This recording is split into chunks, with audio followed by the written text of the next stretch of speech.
परम शांति तुहाडा सारिਆਂ ਦਾ ਸਵਾਗਤ ਹੈ ਸਾਡੇ ਮਾਂ ਬਾਪੂ ਜੀ ਦੇ YouTube ਚੈਨਲ ਪਰ। ਬਾਪੂ ਜੀ ਗੱਲ ਕਰਾ ਦੇ परम शांति ਤਿੱਖਾ ਆਪਣੇ वेदां उपनिषदां और पुराणां 'ਚ ਜਿਹੜੀਆਂ ਵੀ ਗੱਲਾਂ ਬੋਲੀਆਂ ਹਨ ਉਹ ਸਾਰੀਆਂ ਇਸ ਬ੍ਰਹਮੰਡ ਦੀਆਂ ਗੱਲਾਂ ਨੇ। ਇਸ ਬ੍ਰਹਮੰਡ ਦੀਆਂ ਪਰੇ ਦੀਆਂ ਗੱਲਾਂ ਵਾਸਤੇ ਤਾਂ ਤੁਹਾਨੂੰ ਜੋ ਕੁਤੀ ਵੀ ਚਾਹੇ 4 वेद ਹਨ, 16 ਉਪਨਿਸ਼ਦਾਂ ਹਨ, 18 ਪੁਰਾਣ ਹੈ ਜਾਂ ਕੋਈ ਵੀ ਸ਼ਾਸਤਰ ਲੈ ਲਿਆ ਤਾਂ ਇਸ ਬ੍ਰਹਮੰਡ ਦੀਆਂ ਕਹਾਣੀਆਂ ਤੇ ਅੱਗੇ ਕੁਛ ਨਹੀਂ ਬੋਲਣਾ। इस ब्रह्मांड के ब्रह्मा विष्णु शिव शंकर तक गल्लां ਹਨ। इस ब्रह्मांड की लक्ष्मी सरस्वती दुर्गा पार्वती शंकर पार्वती और ज़्यादा से ज़्यादा शिव शक्ति शिवपुरिया तक या इस ब्रह्मांड के ब्रह्मा विष्णु शिवपुरी और परम धाम तक की गल्लां ਹਨ। पर परम धाम दियां भी क्लीयर गल्लां नहीं ਹਨ। जियां एक ब्रह्मांड मतलब एक शिव ने जेड़ा रचिया, मतलब एक ब्रह्मांड मतलब एक सोलर सिस्टम मतलब ज़्यादा से ज़्यादा एक प्रकाश वर्ष। इससे अगे का ज्ञान कोई भी धरती पर वेदां च उपनिषदां च कुछ भी नहीं मिलना। तुहानू कह नहीं मिलना क्योंकि कोई देने वाला ही नहीं मिलना, कह देने वाला कोई नहीं मिलना। क्योंकि इस ब्रह्मांड च जो जेड़ा देने वाला हुंदा वो इस ब्रह्मांड दा हुंदा, इसलिए उसकी आत्मा च जेड़ा रिकॉर्डिड ज्ञान हुंदा जेड़ा वो ज़्यादा से ज़्यादा ज्ञान इमर्ज करदा। अगर साधु संत महात्मा जिस टाइम त्रिकाल ज्ञानी बनते तां तिन्ना ही कालां दा मतलब इस ब्रह्मांड जो ही दिखी पाते। बाकी आम इंसान जो तां कोई ज्ञान हुंदा नहीं। आम इंसान ने जो तां उपरे दा जेड़े भूलोक च रहिंदे उन्हां ही तां भूरलोक स्वर्गलोक दा ज्ञान नहीं हुंदा।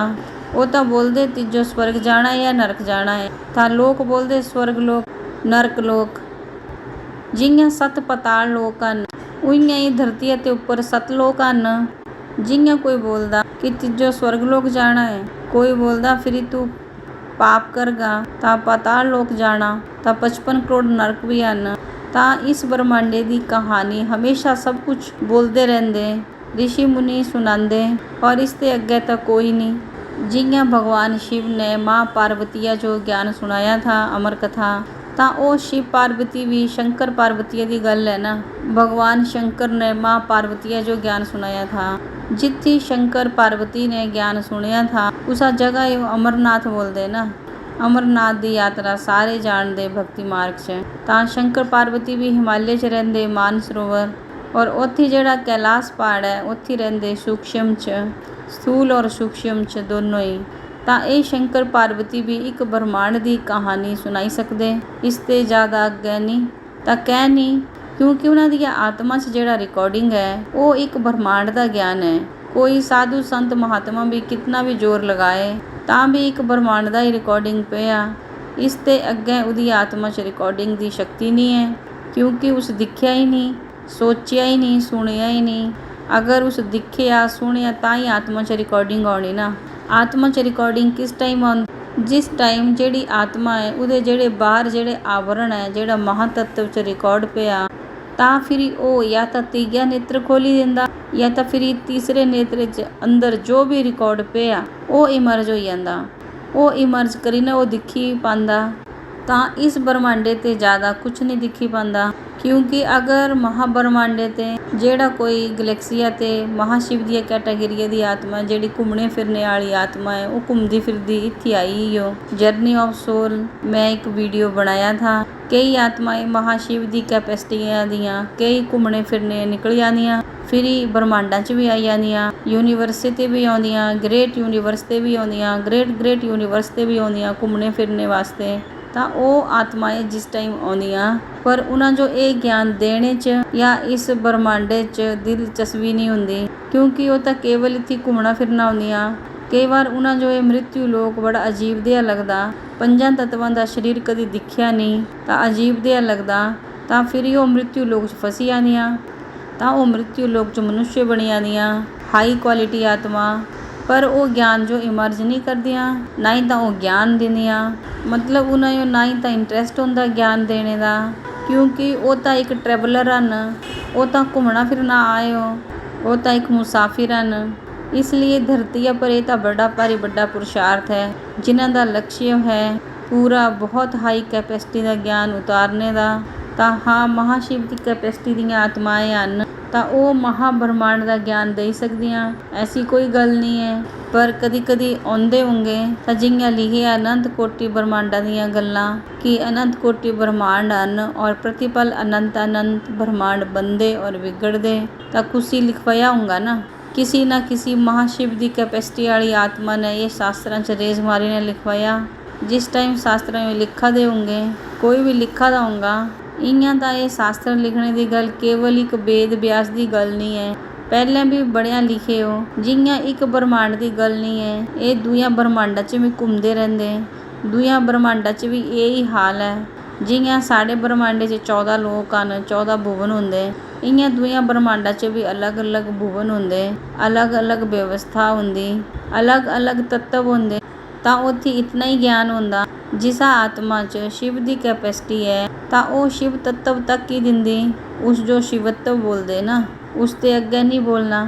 असां तां परम लाइट और परम तत्वां की भाषा बोलते, बाकी तां शिव तत्व बोलते, शिवत्व महातत्व तक तां आई आंदे, पर परम आकाश परम वायु परम अग्नि तक नहीं आई सकते।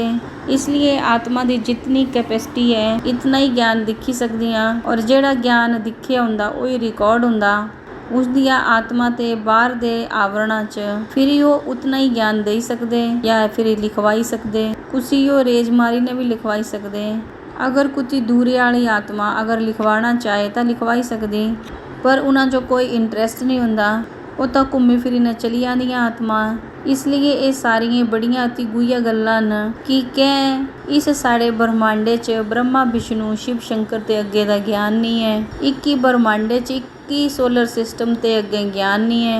अरे राती वो इतने तारे दिखाई देंदे, तां हुण दस्सिया ना कि ये बड़े बड़े सूर्य हन, तां एक सूर्य मतलब एक सोलर सिस्टम, तां आसमान च जितने तारे दिखाई देंदे ये सारियां दे सारे सोलर सिस्टम हन।